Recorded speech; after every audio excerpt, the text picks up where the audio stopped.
Enggak lah, nggak boleh berhenti di sana. Menurut saya, eh, maruah negara itu akan terlihat kalau hukum itu bekerja terhadap tiga hal di sini ya. Yang pertama, eh, pidana terhadap pemasangan pagar eh, sepanjang 30 kilometer itu. Yang kedua, ada langkah hukum korektif terhadap keputusan-keputusan keliru yang telah diambil oleh pemerintah, seperti membatalkan sertifikat-sertifikat HGB ataupun hak milik yang sudah dikeluarkan. Yang ketiga, eh, ini perusahaan dia tidak akan berani main-main seperti ini dengan negara, kecuali dia ada teman mainnya di pemerintah. Artinya ada pihak yang menjual maruah negara di kasus ini. Nah, eh, Presiden menurut saya kalau tidak bisa dalam waktu yang singkat membuat satgas, itu harus perintahkan Kejagung untuk melakukan penyelidikan terhadap pejabat berwenang yang bermain-main dengan kelompok pengusaha.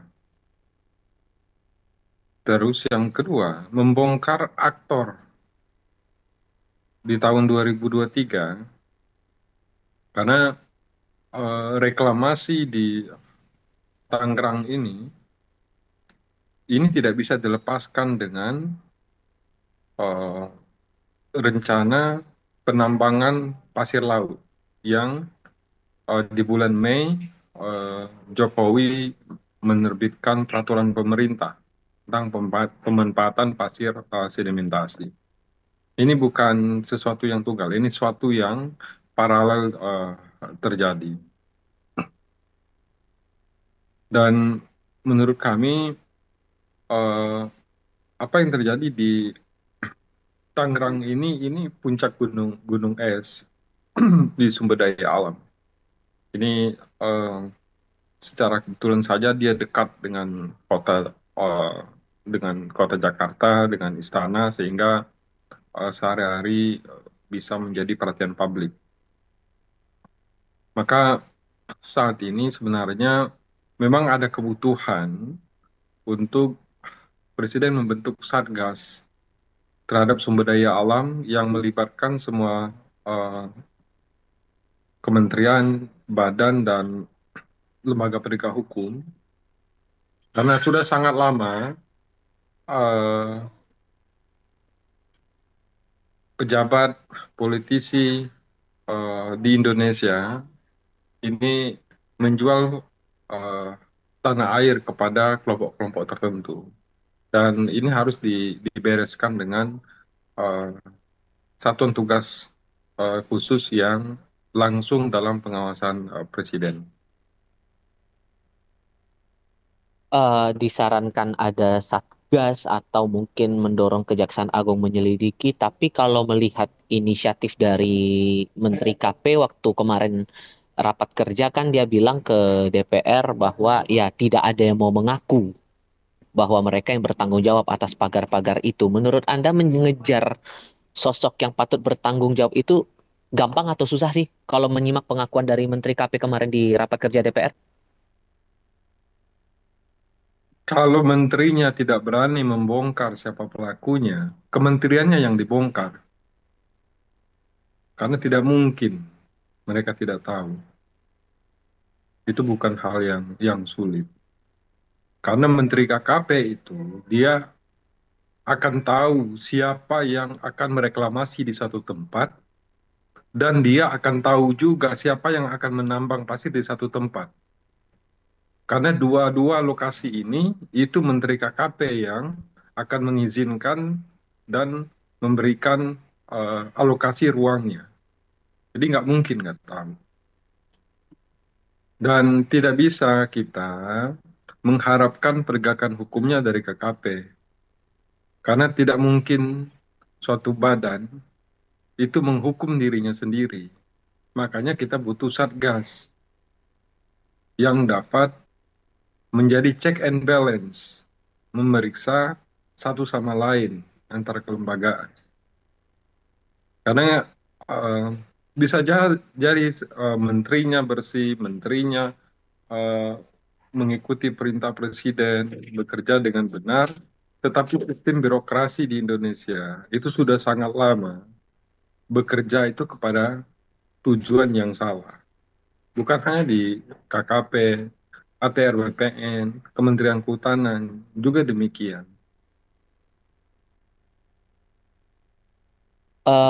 Kalau ide dari teman-teman Walhi atau saran dari teman-teman Walhi perlu ada satgas khusus mengusut pagar laut itu dan langsung dari pengawasan presiden, anggotanya siapa menurut Mas Zenzi yang ideal?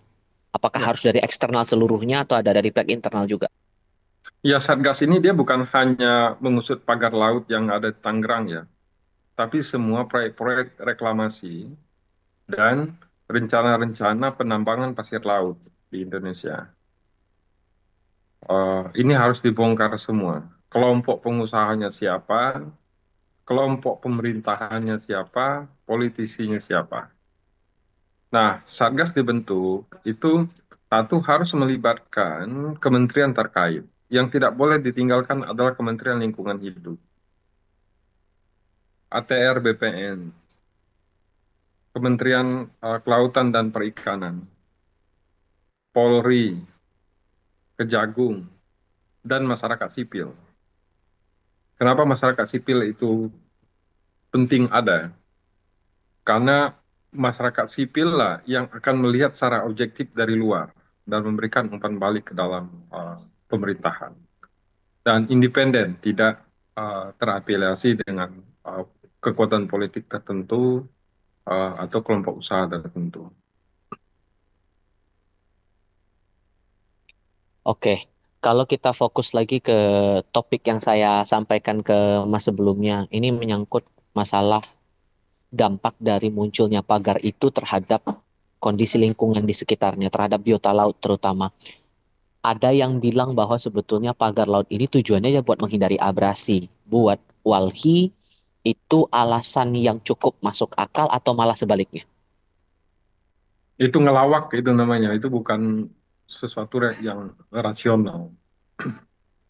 Eh, dari kemarin saya mendengar ada yang bilang untuk mencegah abrasi, untuk mencegah tsunami, dan tadi malam saya ketemu dengan masyarakat Tangerang. Memang sudah cukup lama eh, di masyarakat itu ada pihak-pihak yang mengembuskan soal megatrust, tsunami.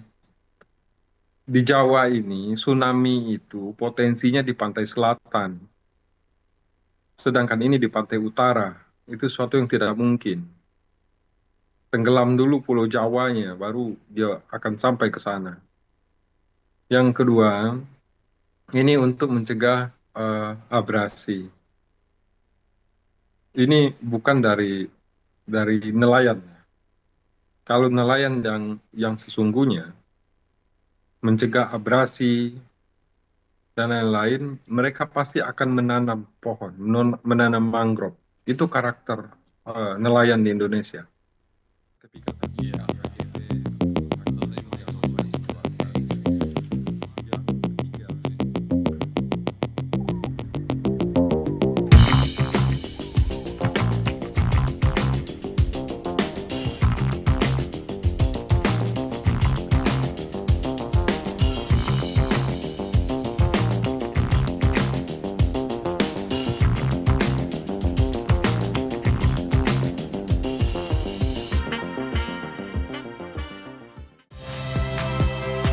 Saya Valentina Sitorus.